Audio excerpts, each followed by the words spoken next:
Hi guys. In this little video I'm going to introduce you to the tools that are available for use within the Develop module. And let's close this up and get right at it.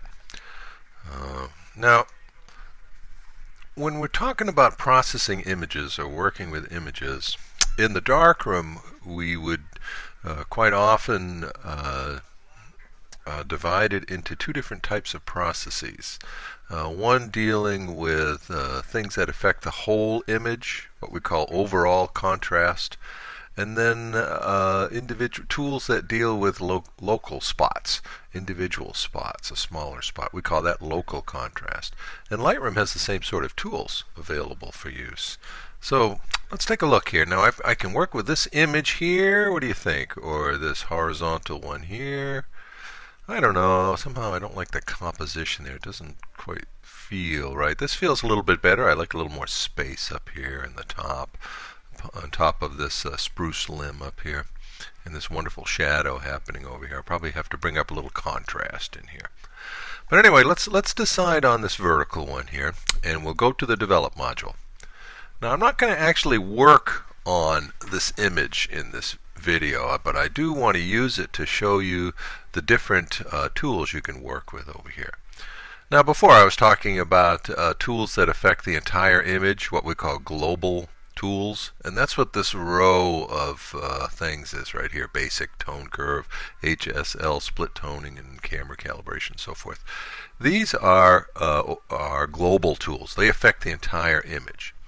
These tools across the top, for the most part, affect individual or specific parts of the image.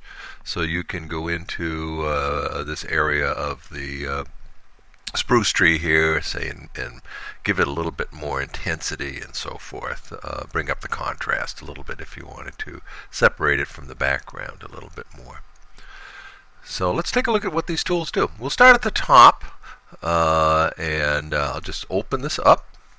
And we see the basic opens up this big window here. It has quite a few different effects in terms of what it can do. Or so for the first one up at the top here is the color control, and I shot this with the camera set at daylight, and I used a handheld light meter to shoot this with. So now, oh, by the way, we can go up here. Let's open up this histogram up at the top here, because this will really be my indication of what's too dark or what's too light over here. So these are the clipping points that we talk about all the time in all the literature I've had you read, and all those handouts, and on and on and on. The clipping points. When it touches the left-hand side, it's absolutely black. There's no information. When it touches the right-hand side, it's overexposed and bleached out, and also no information. No detail will show. So you want to kind of keep your exposures right in the middle here. And matter of fact, I mentioned in a handout that you want to kind of expose a little slightly to the right. There's more pixels over in this area of values than there are in the darker values down here. So when you're shooting, if you have more information, then you can choose to make things darker when you process. Anyway, let's get back to our work here. So we'll start at the top. This is, by the way, this is not the order that I actually use these in. This is just the order that I'm showing you how these things work in. Well, let's start at the real tippity top here. This is a tool that allows you to crop the image or to straighten it. This is a tool over here that's used for what we call spotting. Okay, getting rid of dust spots, or getting rid of specks, or sometimes getting rid of unwanted elements within your image. This is a little thing here for correcting red eye correction and so forth. Pretty, it's pretty self-explanatory. I don't have any eyes in this photograph to demonstrate with. Okay, this is called the gradient tool. And this is for darkening the edges or darkening portions, or I should say affecting sort of broad areas from the outside in of your image around the edges. Turn that off. This is a new tool, new to Lightroom 5, and what this does, it's like a radial effect tool. So you can actually create sort of a sharpness and a softness with this tool. if you choose an area. But again, we'll get into this more, and we're not going to spend a lot of time demonstrating these. We're just going over what they are. This last one over here is your paintbrush tool, and we use that a lot for dodging and burning and for selecting areas that are within the image. You use your you can use the gradient tool for selecting areas that are on the edges, but you need to be able to get in, say, this shadow here and make it lighter or darker. So I can do that with this paintbrush tool down here. But those are local areas. Before we get to those, we have to work on the global contrast stuff. So let's look and see what I've got here in, I'll turn that off. Let's see what I've got here in the basic tools. Here's a color thing. I'll just do just watch the image change as I go through these. I'll put it on daylight. See, it's a little bit warmer. It really gets strange when you use something like fluorescent, Wow. It's a little strange. Flash should be like daylight. That's what flash is rated at color-wise. Tungsten will be very strange. Yeah. So we'll just leave it as shot. So you have options there. I can also use this color picker over here, this dropper, and put it on the image. And if I have a neutral gray and so forth, it will set the white balance custom for this particular shot. So you might have noticed that I have once in a while have this kind of color chart that I photograph, and that's exactly what I use it for. Down here we've got, by the way, we can use auto, but we're not going to use auto. Down here the first control is your exposure control, whether it's over or under. Contrast, less, more. I'll just set this at 0. Highlights. That's affecting the highlights, and we'll see that histogram go. That's why I leave it open all the time up there, so I can really see when things are getting clipped off. I can see it right now in the shadows. So let's put that at 0. Shadows. Let's move our shadows around, see what's happening with the image with the shadows. Golly. Okay, darken the shadows, lighten the shadows. I'm just going to keep these set at 0. The whites are the very brightest areas there, and oh yeah. See how that's turning red right there? Those are I have my histogram turned on up here, so that when something gets clipped off, it'll change color. It'll pop right out at me. Here's some shadow areas here that are clipped off down here, and you can see up here in the histogram. That's why they're showing up there. So we'll do a 0 here, and blacks. Now watch the blue things specks disappear. See them increase as I make it more black. Definitely this does not need more blacks necessarily. Might need contrast, but not more blacks. So this is part of the fun of trying to figure out, what does this image need?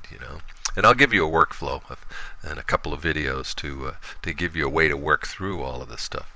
And seems to make sense to me. Clarity is a sharpening kind of device. See, look at that. You can make it look like I just took my glasses off, or maybe we're looking through some sort of translucent window or something. Vibrance helps with the colors. You see how vibrant the colors get. We can turn this black and white or monochromatic by just taking the vibrance right out. And likewise with saturation, the color saturation. Whether you want cartoon type colors, look like colorized kind of colors, or whether you want just black and white. So the saturation is quite a bit of control. So those are all under basic. You spend a lot of time in there. The next one down is something called a tone curve. And those of you familiar with Photoshop are familiar with the curve tool. And what this does is break the tones up into 4 different segments. Highlights are here. The light values are here, the darks are here, and the shadows are here, and you can actually control these yourself. It depends on how fancy you want to get. So I will, you can do this any number of ways here. I'll show you by bending the curve up or down. If I go down here to the slider, see this, and so forth. Kind of what you're doing in the previous basics, the basic panel. Interesting, huh? So I'm just going to shut those. I'll just turn it off so we don't look at it. Oops. Right here. I guess we'll have to do it this way. There we go. So I'll close that up. We'll get down to this particular panel. This is a fancy one here. This is kind of an interesting way of thinking about contrast, and that is via the colors, where you can take individual colors within your image and lighten them and darken them. It's great for the skies, for example, creating more contrast in your sky, or enhancing some of the colors in your scene. So right now it's set for luminance. You can set it for hue, so you can actually change things that way. The saturation, you can change it for how saturated you want things to be, so which hue you want to work with. So luminance is usually, all of them, turns them all on. When you work with color, okay, we can work a different way with color. This is more of an overall kind of thing here too. Remember, these are global tools. Or black and white, if we wanted to turn the image black and white. Now we're going to leave this color just because we're right here. We will have a whole module on black and white and converting to black and white. It's kind of fun. Photo 1 class at UMA has to do that. Split toning I don't use. This is when you want the highlights to be one value, say, and the shadows to be another value. I'm a pretty straightforward photographer, so for me, I think of Lightroom as a way to enhance the image, not to kind of override it. Detail is a way of reducing some of the noise. We talked about noise from using high ISOs. So it allows you to do it in the detail panel here.